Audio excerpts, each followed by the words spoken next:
Hi there. Thank you everyone for coming today to our event on quantum computing. It's a really really nice to see so many people here so early on day one of Labour Glastonbury. Will be the opening act. Unfortunately, I'm not the Arctic Monkeys, but we will be more fun than they are. Quantum computing is at a crossroads today. In this country, we are currently leading in academic research, but are struggling in terms of commercialization of quantum computing. Thankfully, we've got some really good companies in the UK that are doing it. One of them, Universal Quantum, who are one of the sponsors today of this panel, are massively growing in this country. Based in Haywards Heath, they employ 70 people in high-skilled, high-paid jobs and are investing over £100 million into quantum computing. And it's really important that we all see that one of the takeaways that you take away from this today is to go back to your MP and say, why is the UK not investing more? Why are we not protecting our quantum industry? Because at this moment in time, the industry is rife for takeovers. 3 months ago, Oxford Ionics, which was a UK-based company backed by the University of Oxford, was sold to an American company for $1 billion. Not because they wanted the money, but because they couldn't list in the UK to get the money to grow. IonQ have now changed all of their technology towards the Oxford Ionics tech. And that's an important thing. That is UK-based technology and UK-based IP that has been bought by another country. And we could have had an IBM in this, a new IBM in this country, and we haven't. So we need to make sure that we are protecting this industry and making sure it's right. First thing I will do, after my little introduction, is I will introduce our panellists. We've got Dr. Joe Spencer, who is the UK Director of Global Quantum Intelligence, which is the world's leading market intelligence company about quantum computing. We've got Emily Darlington, who is the MP for Milton Keynes Central and also a member of the Science, Innovation and Technology Committee. To my right, we have Professor Winfried Hensinger. Not only is he the chairman and chief scientist and co-founder of Universal Quantum, he is also Professor of Quantum Technologies at the University of Sussex and has been for the last 20 years. And last but not least, we've also got Dave Robertson MP, who is the MP for Lichfield and is a former physics teacher as well. So I'm sure he's going to enjoy the opportunity to nerd out about various different physics quirks. Cool. Dave, do you want to start with a quick introduction of yourself? Yeah, can do. Thanks, Lewis. And good morning, conference. One of the things that's most exciting for me today is if you roll the clock back 21 years, there's a bright-eyed and bushy-tailed 18-year-old rocking up in Liverpool to start his physics degree, a couple of hundred yards up the hill a little bit. And one of the things I really remember as I was going through that university application process and the kind of buzz that there was people were talking about quantum computers. People were talking about how they're almost here.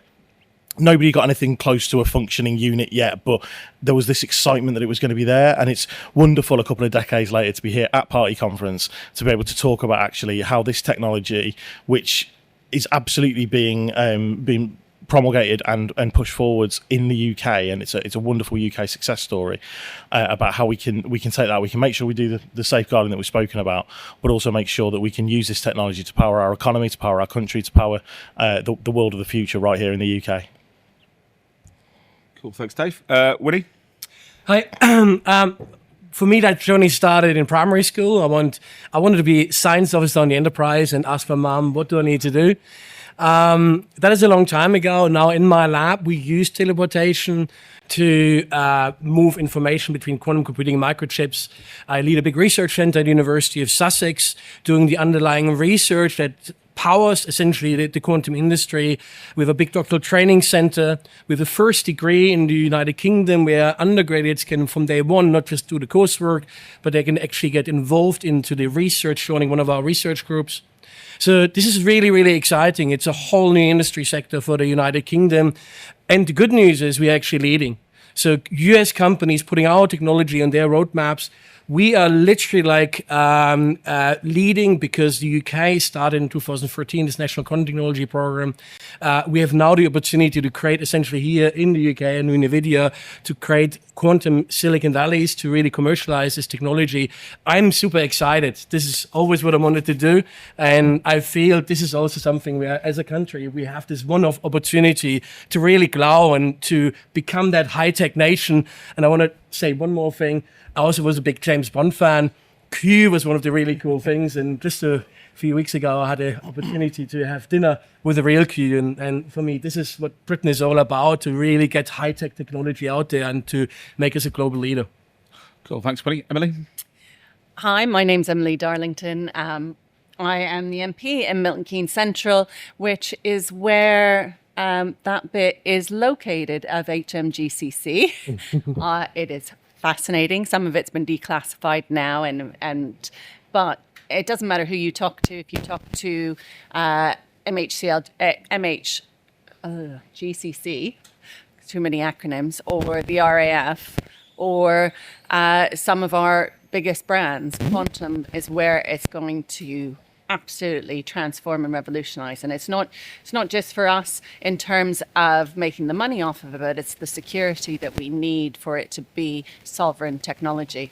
And so we need to be really, really clear that we are really bad in this country. I was the advisor for the last Labour government on science and innovation, right from the very first innovation report that we published, and then the first 10-year science and innovation strategy. We have forever talked about how we have the brains and the knowledge and the excitement and the innovation, even the entrepreneurs, but what we lack is the ability to scale. And actually, this is a huge, huge issue as we get into technologies like quantum, where there's a serious, serious sovereign security risk. Cool. Joe? Great. It's good to be here in Liverpool. Thank you for inviting me. Just as a quick show of hands, I don't know what the background of everybody is. So who's a physicist? Who's heard of quantum computing before? Because we don't want to be talking technical on this panel today. It's going to be high level. Anyone here heard of a quantum computer before?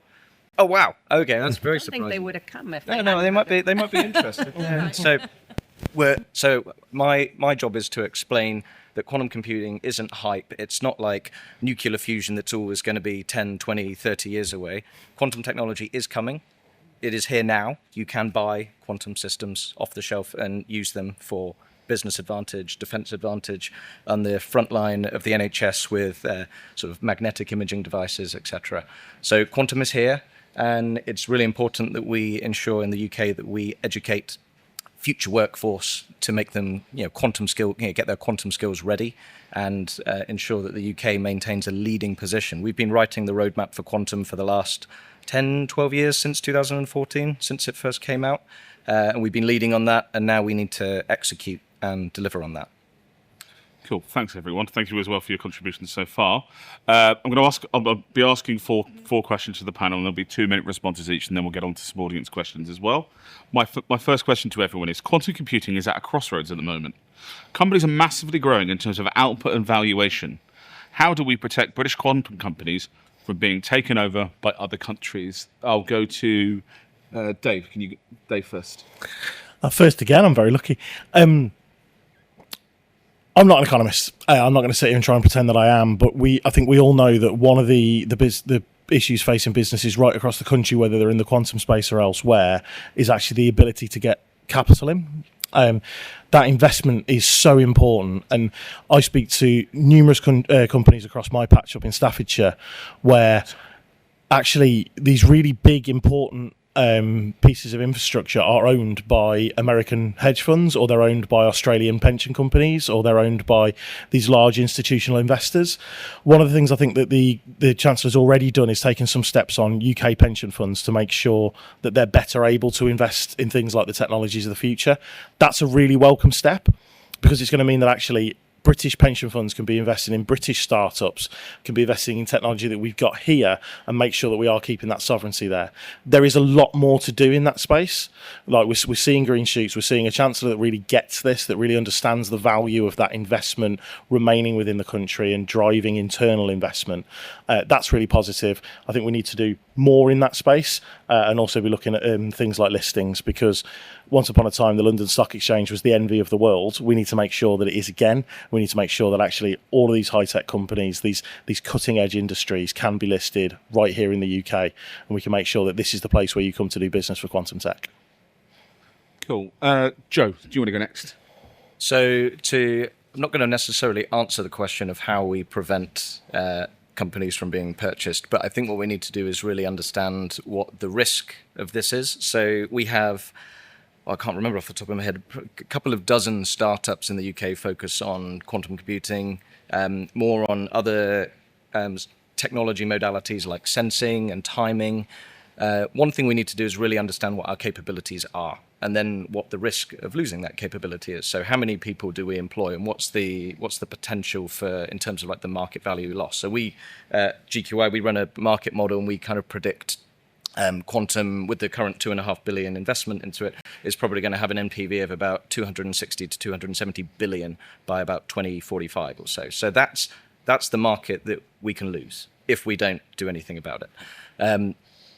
There's always going to be foreign investment. We should just accept that and acknowledge that. And actually, you know, the US have deeper pockets fundamentally, so that's not a bad thing. We need to be able to work out, I think, what the implication of losses in terms of, if companies decide to relocate out of the UK, what's driving them out of the UK. There's a whole, it's not just money, it's access to infrastructure, it's access to talent, it's access to, you know, IP associated with universities. The UK universities are very strict on IP control. So understanding what those driving forces that might not just the, you know, the sort of the deep pockets of US capital, but what are the other driving forces that will push our UK companies away, and how we can retain them to make the UK an attractive place to work, develop, and grow a company. Emily, would you like to go next? So I won't repeat what others have said on the panel, but I do think that's right. I think skills, absolutely. If you have the continued development skills, that's a huge decision maker when people continue to think about where they're investing. But the market is also really important. We're not a huge country, but we are a really unique country in many, many respects. You look at some of the areas that quantum could really do step changes are in healthcare. And actually having the NHS is a huge advantage if it's an NHS that's actually willing to work and adopt new and innovative technologies. We have a bit of a ways to go on that. But actually, there is really an incentive. You do not get a population pool like the NHS anywhere else in the world in which you can test these new innovations. So if we can crack that, that's a huge advantage to developing here and having your first your first real market being in the UK. If your first real market's in the UK, you tend to headquarter here for the rest of it. You might then expand into other countries, absolutely, but you tend to stay based in that country where you've had your first big market. Government, not just the NHS, but government, other areas could be first developers. The integration with the MOD, hugely important. Now, we've seen how DARPA has always worked really well in the US in terms of giving those contracts and those technologies. We need to be doing more of that, MOD acting a bit more like that. And we've seen HMGCC start doing that. In fact, again, in Milton Keynes. You're going to hear a lot of Milton Keynes because it's a fantastic place. But they're actually doing now, opening up some of their tendering and procurement in order to get new and innovative ideas. The one good thing about Brexit, in my mind, is the fact that we don't have to do EU procurement anymore, which means we can actually tender for a problem and not for a solution and ask for 3 quotes. This is where we need to be exploiting that even more and making sure that we are building up UK ideas, entrepreneurs, businesses, and innovators, and actually that's how we get them to stay longer. And finally, on risk capital, I'd like to see the British Business Bank thinking a lot more strategically, as other sovereign funds do, about what, not just what the return on investment will be, but what is important for our own sovereign capability, and making investments in that space because of that. We're working. Cool. And last but not least, Winnie. So let me first by starting to amplify what Emily just said. It's exactly right to the point. One of the things you have to understand that quantum computing is really expensive, and what we can't hope or expect or not plan for either, that it's being bankrolled by the taxpayer. What we can do, however, is we can incentivize private investment. Now, that's what we need to do right now. This is what Emily has been talking about with exactly the right measures to do that.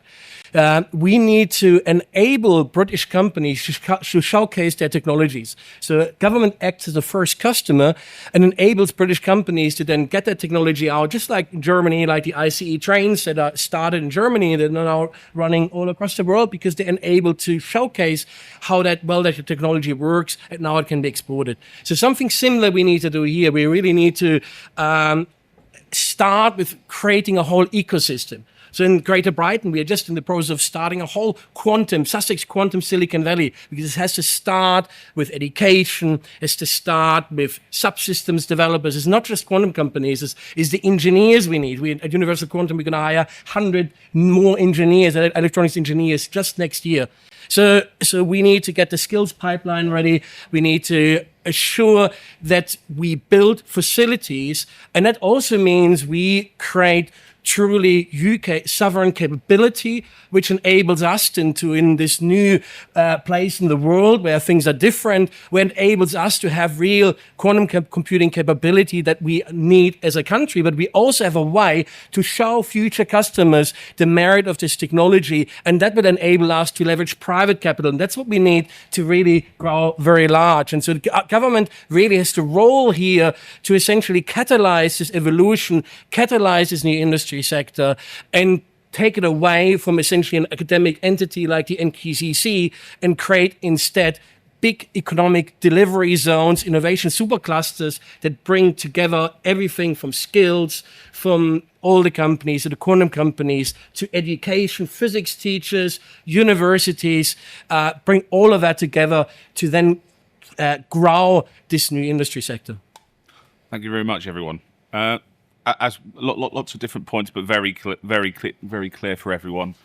One of the things that we've pushed in our paper, which you may well see on your seats, is government as a customer to help lead and grow, because companies like Universal Quantum can use that as proper revenue, not as grants, and they can use that to grow, to get capital from venture capital companies. Yep. That sort of moves on to our next question, which is, how do we address the skills gap that currently exists for the quantum industry? Do we need to invest in more PhD students, or do we also need to build up apprenticeships for young people? Joe, do you want to start with that one? Yes. It's a simple answer. Yes, I do. So I think sort of when you kind of touched on it, actually, so we're always going to need more PhD students, PhD researchers. They're going to be pushing the bounds of academic excellence in this country to ensure that we can, develop innovative new technologies, applications of quantum even to sort of help everyday life, like the NHS. Quantum is difficult. It's difficult to scale, it's difficult to build, it's creating using sort of exotic matter, cryogenics, vacuum systems. It's not just PhDs that are going to be needed in this generation, this wave of deploying quantum computing at a meaningful scale. It's technicians, people, you said when you're going to be looking for about 100 or so electronics engineers. So you don't have to be a physicist to be an electronic engineer, but you do have to have an understanding of, STEM-related subjects to go into that sector. We're going to need computer scientists, FPGA engineers, people that can take this technology from lab bench demonstrators to scalability. So that's mechanical engineers as well. It's an entire field of STEM-related activities. And I think the quantum sector, with the startups that we have distributed around the country, are in a great position to be able to potentially offer apprenticeships and support to go and get young people into science at an early age and teach them all the exciting stuff that quantum and what being a scientist can do. But it's not about investing in a load of money in, say, like NQCC or focused hubs to generate as what I would call a stopgap of PhD students to make us relevant for a little bit. It's about making sure that we can bring quantum to younger people at an early age to inspire them as to what a STEM career can do, what you can get out of quantum, and how you can get into the sector. And you don't have to do physics or maths or anything to do that. It's nice, as a physicist, I love saying we should do physics. It gives a subject that allows you to question the world in a very different way.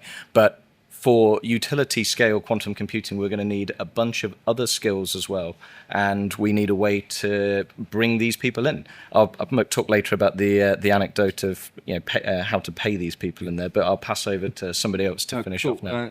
Dave, do you want to? I mean, I can't disagree with anything that Joe said, but one thing I will say, it's clear we need to have the PhDs of the future. We need to have the people who are going to be driving technology and coming up with the new technologies and consistently improving the scientific basis for everything. Yes, we need the technicians. Yes, we need the people who are going to build the things.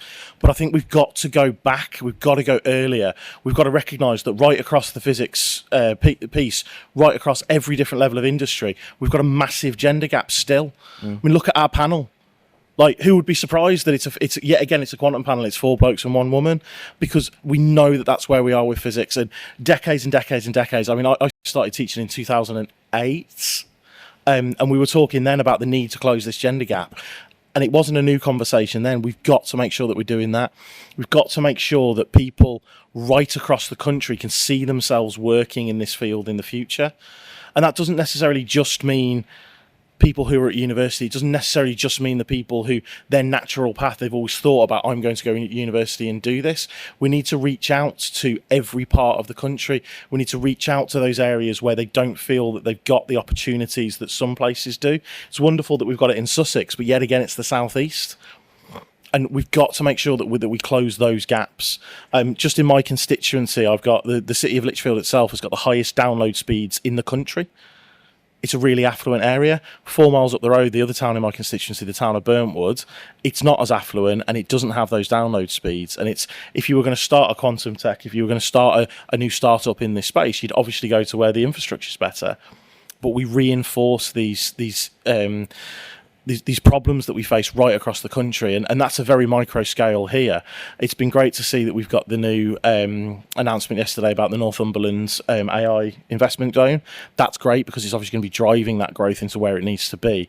But we need a root and branch approach to this, where we look at every single level. We say, how do we get more people involved, more people from disadvantaged backgrounds, more people from ethnic minorities, more women? How can we build this so it's a whole country approach rather than just where we've been, despite the best efforts of people like me and everybody on the panel, where it seems to be the same pale white dudes up here.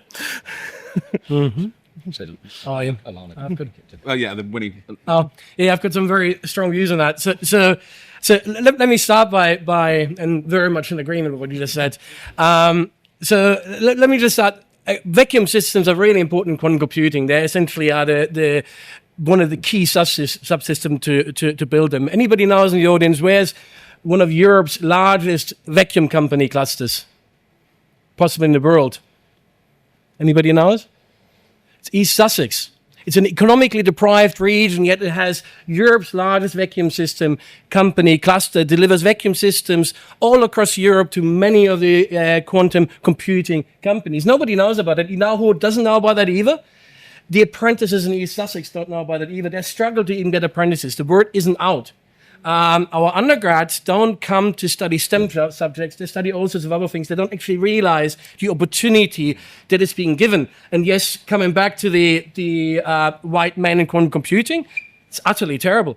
But there is some hope. In Mid-Sussex, we're organizing the Mid-Sussex STEM Challenge. This is now kids, high school kids, and we're sponsoring them to work on really cool research projects. Last year, they've been building racing cars that are essentially like driving themselves, so they're not allowed to watch the race. And these little kids built this cool technology. I'm opening this every year, and it's all about the Sussex Quantum Silicon Valley. But these kids are building engineering that is going to blow your minds away. And the good news is, if I show you the picture, 50-50. 50% women engineers, 50% women scientists. And how is that possible? Because we're going out there and say, hey, there's a quantum Silicon Valley in the area. You here in Mid-Sussex, you have the most grandest employment possibilities, and you can create the future. You can build Star Trek yourself. You build teleportation. You have atoms that are at two different places at the same time. You do something what Einstein called spooky, is create entanglement. Like, this is what gets people excited, and that gets people into apprenticeships, that gets people into technician position, because we as a country have now the opportunity to stand up and say, no, it's not going to be all done by the US. We're going to build our own world-leading quantum computing sector, and actually it's going to be better than US. And let me just be being a bit rude and just talk about something that that at Universal Quantum is close to our heart. We just broken a couple of years ago a record that is held by Oxford University, right? And we all know Oxford University is the best university always in Cambridge, right? But actually, Sussex broke a world record by 6 orders of magnitude. And that's then subsequently, that is there now. We are better than Duke. We are better than any other US company. Our technology is in the roadmap of US companies. So this is where we are right now. Like, this is not just an enthusiastic person. We, as a company, won the largest customer quantum computing contract in the world by the German Space Agency. So other people say this about us. So we, as a country, we do amazingly well. Now, all we need to do is we need to go out to our apprentices, to the young people, to the people in universities, and to the high school teachers and say, hey, actually, high school physics is not a mass on an angle alpha, and you're going to need to calculate the friction of that or something, or these very interesting physics problems we all know about, right? Now, physics is actually entanglement, is all the cool stuff that Star Trek, William Shatner, Picard all put into the foreground. We are now right at the pulse of creating this technology. And so this is kind of what we should be really super excited about. If government helping us to make this a reality, we as a country can really lead. Cool. Thanks so much, Winnie. Emily. Well, I mean, I think Winfried not just told us what the answer is, but he is the answer, because he is so excited and enthused by this. And this is what young people need to see, right? A lot of us grew up on Star Trek. We learned all our morals on Star Trek, particularly the William Shatner era. But we never knew where to go with that. My physics teacher in secondary school was the most boring teacher I ever had. I cannot tell you how much I hated physics. Doing triple sciences, I thought I would love physics. I grew up on Meccano. I grew up on all of these, I grew up on Star Trek, and literally my secondary school teacher killed it for me.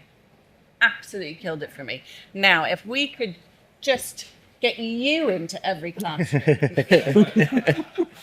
Don't give him more work. And then, as always, it's about the ability to play with what you're learning. That's what young people want the ability to do. So making sure that schools have the equipment that they can and the time and the curriculum to play, no matter what the science area, but particularly in physics, because it is one of those things that you can very, very quickly do some really interesting experiments, do some really interesting constructions with pretty simple material. So for me, that's how we start to get this. Let's get back to the fact that we are a country that used to revere our scientists. Everyone wanted to be them. And it didn't matter if you were Robert Hooke or many of the other great minds in the UK. These polymaths were revered, and we heard about them, and they were written about in newspapers, and people wanted to be them. Now, for young people, it's all about YouTube stars. And beyond Mark Robo, who, I don't know if anybody's seen Mark Robo's YouTube videos, they're worth a watch. Former NASA engineer. They're great for kids. My children love them. He currently is at war with the squirrels in his back garden. He creates them mazes. He creates them different obstacles, all using and explaining engineering. But we need a bit more Mark Robos, a bit more Winfrieds to get that next generation excited about how they can transform the world by being creative and innovative, because they are. We just kill it out of them through our school system at the moment. Yeah, and I would also add for Winnie, the thing is that Winnie is not actually the most famous physicist from his hometown, because unfortunately he's picked by Albert Einstein. So he's second. It's not bad. He has the. But he's disproving Einstein.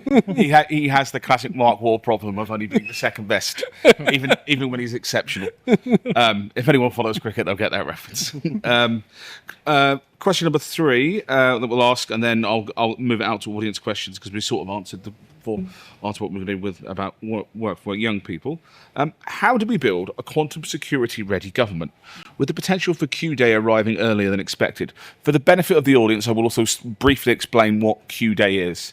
So at the moment, there is the prospect of a quantum computer being built that can break RSA 2048, which is the backbone of pretty much every form of encryption. Worst case scenario, we've been told it may be 10 years. Best case scenario, 10 years. Worst case, it could be 2. So, Or tomorrow. or tomorrow, or it may well have already happened. We don't quite know. Emily, would you want to start? Oh, great. Yeah, okay, so just leave the hard question at the end for me. Yeah. Thanks. This is absolutely vital for everyone to understand. When we talk about it needing to increase defense spending, for me, quantum is part of our defense spending to keep our country secure. Because we know that, yes, wars still get fought with guns, but the war that we're in right now with Russia is one of cyber. And quantum is that leap. And who gets there first, and it is like building the bomb, who gets there first will have dominance. And we need to see it in that context, in that race. And there's no doubt in my mind that one of the reasons that when Donald Trump came over and signed those AI deals, quantum was very much in those and mentioned in those AI deals, because I'm sure that the Americans are realizing this. And they're realizing that if they want to have that advantage in quantum, they're going to need British science because it is really, really good.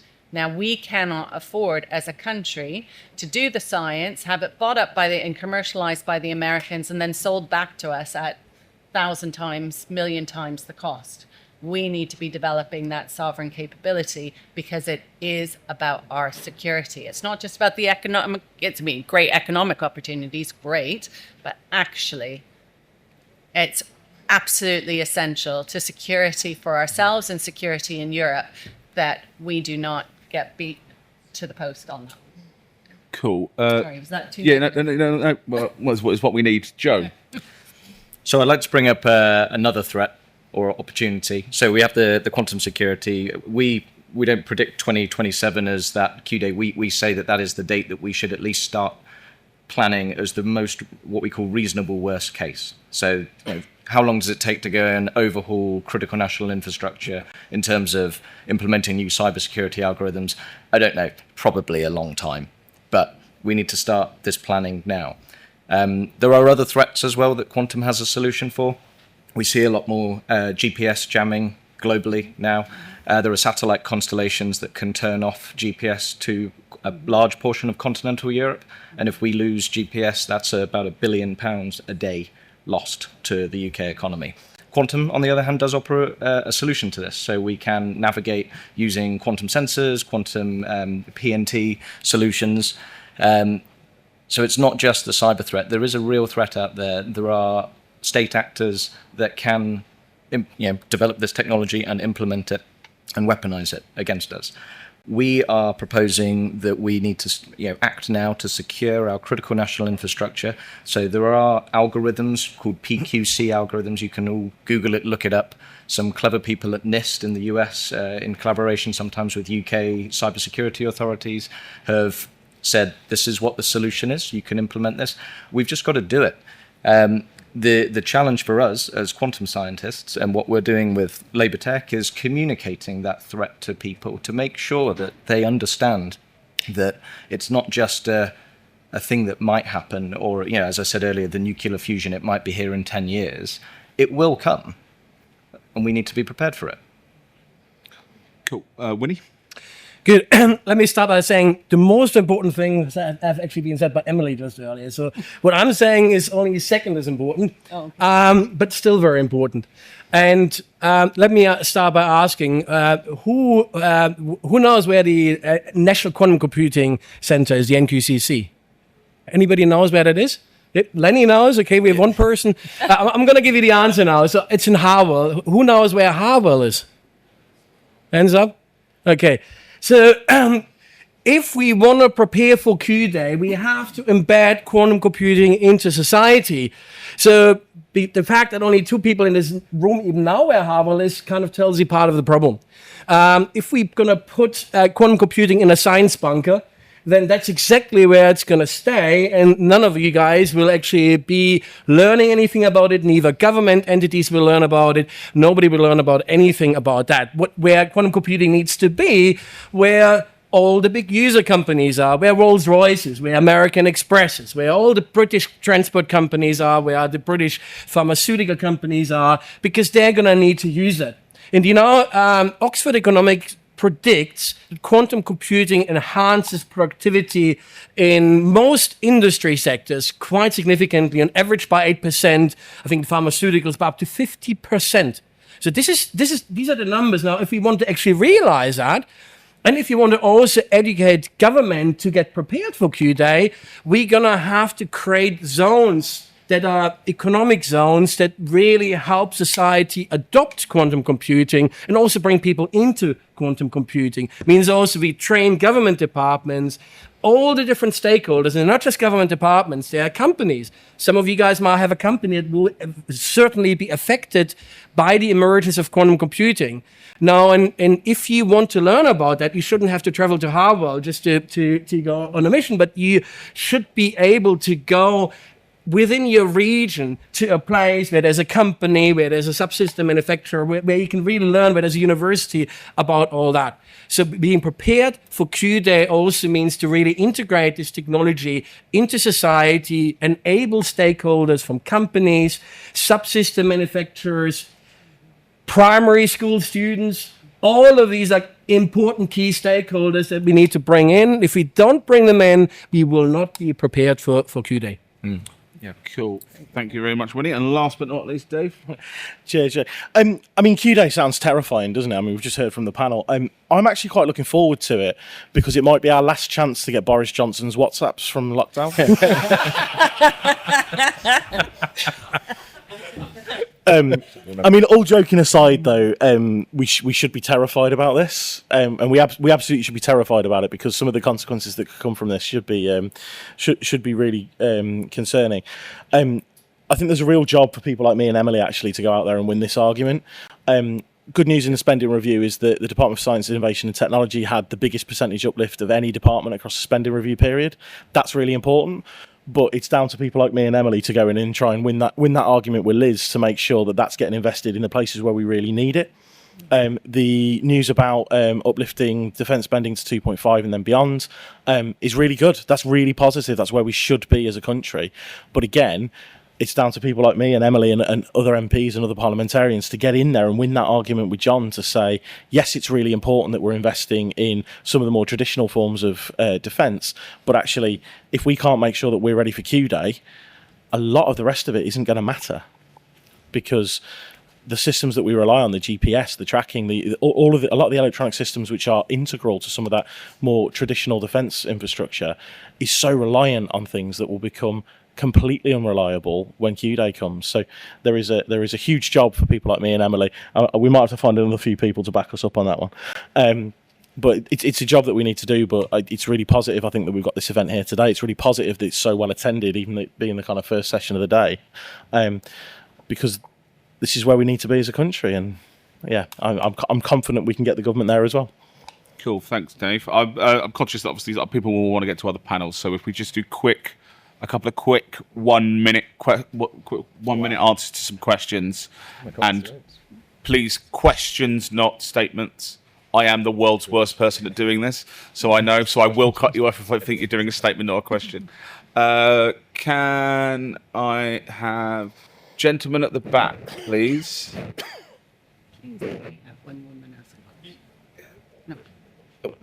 Yeah. Hi there, I'm Fabian, I'm from Inflect.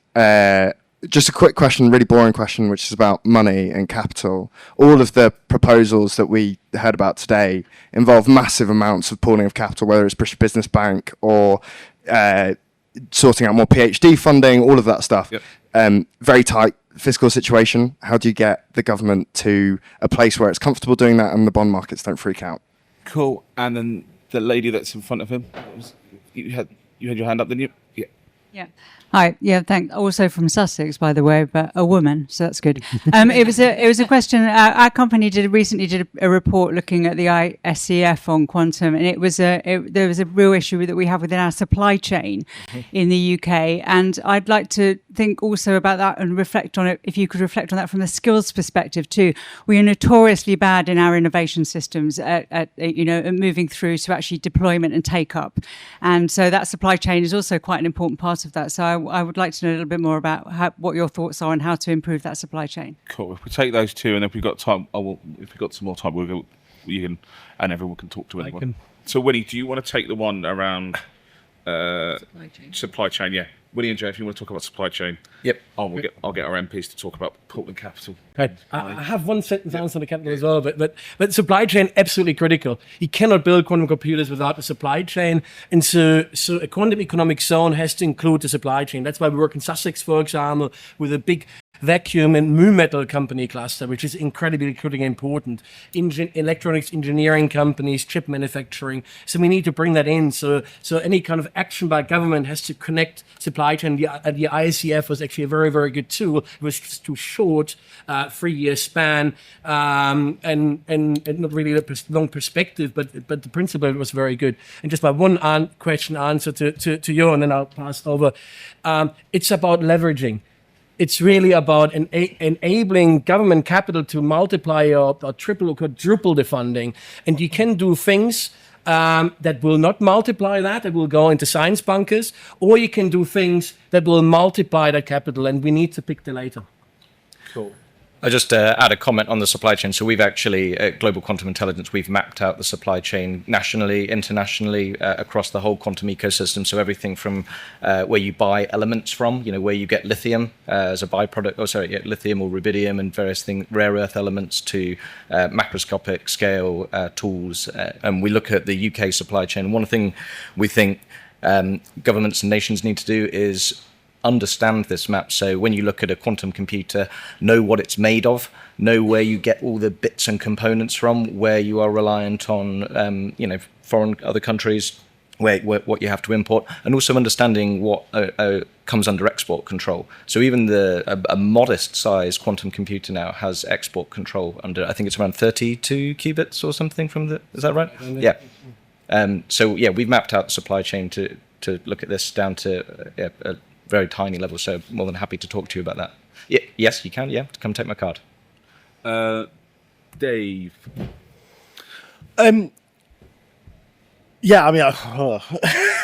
It's not simple. There's nothing simple about trying to run an economy. I really don't envy Rachel her job. She's absolutely the right person to be up there, and long may she be so. One of the things we always have to come back to, though, is running a country is not like running a personal bank account. And again, not doing this work comes with a cost. Not doing this work means that our economy doesn't grow. Not being in this space means that we lag behind. Not being in this space means we end up with another 14 years of no improvements in people's living standards like we've just had. And that's where the Green Book review that's going on at the moment about how the Treasury makes its investments. It's really important to make sure that we are feeding things like this into there, because we need to make the case that the government needs to invest in these technologies so that the funding is there. And the case of the Treasury always has to be, if we do this, our economy will be bigger, there will be more jobs, there will be better paid jobs, there will be more tax receipts that we can continue to invest in the public services that our country relies on. Cool. And Emily? I don't really have anything to add to what they're saying, and in the interest of getting another question in, I leave it at that. Cool. Can we have the lady there, please?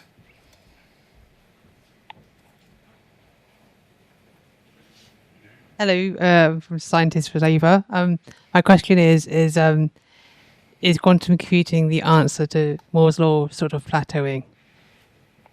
Cool. Oh, that's very. Is quantum computing the answer to Moore's law plateauing? Yeah. And can we have the gentleman just there? Yeah. Just a quick one. Have you got a strapline that really grabs people's attention in quantum computing? Okay, I see. Oh, yeah. But it's not. I mean, it's not. It's something like getting kids to understand technology. Yeah. Okay. I remember when I was a kid, I was taken around a power station. That fascinated me. You can't do that these days, I suspect. But anyway, that too. I was also by an aircraft, an airfield where the VSTOL aircraft were taking off, and you could get fascinated by that. And I've ended up in technology. But what you need is something to grab people's attention. And I didn't hear it just yet. I can hear the technology and understand it, but you've got to find something to grab people's attention. Cool. So the slogan was just good. So Moore's law. I'm gonna leave probably one of the world's experts on quantum computing to answer that question. Okay. Oh. So, and I've got something on the second one as well. Again, so Moore's law. Let me just in one sentence explain what quantum computers are. They're not fast computers, and they will not replace classical computers. But there are certain problems which would take millions or billions of years to run on even the fastest supercomputer in the world, that a quantum computer could run in a few hours or days. So quantum computers are essentially machines that can tackle certain problems immensely fast that a classical computer could never solve. And yes, you're right. In that sense, they kind of help us overcome the limitation of Moore's laws when it stops. But I should be clear that quantum computers aren't just fast computers to solve every problem. So there are for certain sets of problems, and these sets are growing. And just my one answer, we put a walk-in quantum computing installation in the middle of London's financial markets. And it was for a lot of different stakeholders, for CEOs of banks, so they could learn about it, but also for kids from disadvantaged backgrounds. So they came and had one father coming with his son, and after around 1.5 hours of the son still asking me questions, the father got very uncomfortable and felt like, oh, I'm probably better remove my kid somehow. And the kid just loved it, and I loved it because I saw myself in that kid anyway. And you know what the father had to do to remove that kid from our quantum computing installation? He had to promise his son that he would go straight after this installation to go to a bookshop and buy the university textbook on optics, Hecht. And only that was enabling the father to extract his son from this. And so this is so I'm so aligned with what you just said. We need to have all these things, and that's going to make, as you say, physics look cool rather than like all of the boring school physics that we just default to our students and not recognize how we actually damage their future in that progress by doing so. Cool. Emily? I was going to, just as a very quick off the top of my head, you could use Make It So. For all of us Trekkie fans, you'll know that one, because essentially in quantum, it is that ability to answer some of those enormous questions that are the ones that children think about, right? They really do. So my tagline with 30 seconds warning is Make It So. And Dave or Joe, do you have any ideas on slogans, or are you? I can't beat Make It So. Unless you just maybe engage. No. I'm sticking with Emily's one. Cool. Okay. So just as a final thing as well, a thing to announce as well, what TYI, our secretariat, are doing as well, is that we are forming and creating a group called the Quantum Defence Research Association. This is a group that will be talking discussion with politicians and academics and defence companies around implementing quantum. If anyone wants to know get involved in it, please come talk to me afterwards, take my card. We're just setting up and we're just organising it. Myself and Joe and others within the quantum industry will be a key part of it, and we'd love to talk to people that want to do more around engagement. Finally, as well, thank you to Universal Quantum for sponsoring the panel as well. It's always good to see British-based companies working and thriving, especially in areas where you wouldn't necessarily expect them to as well in Hayward Heath. And can we all just give a big hand as well to our panellists?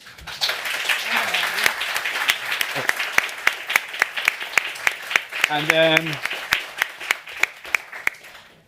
we've got like 10 minutes left, so we'll end that there. But if anyone wants to come up and talk to us, please do.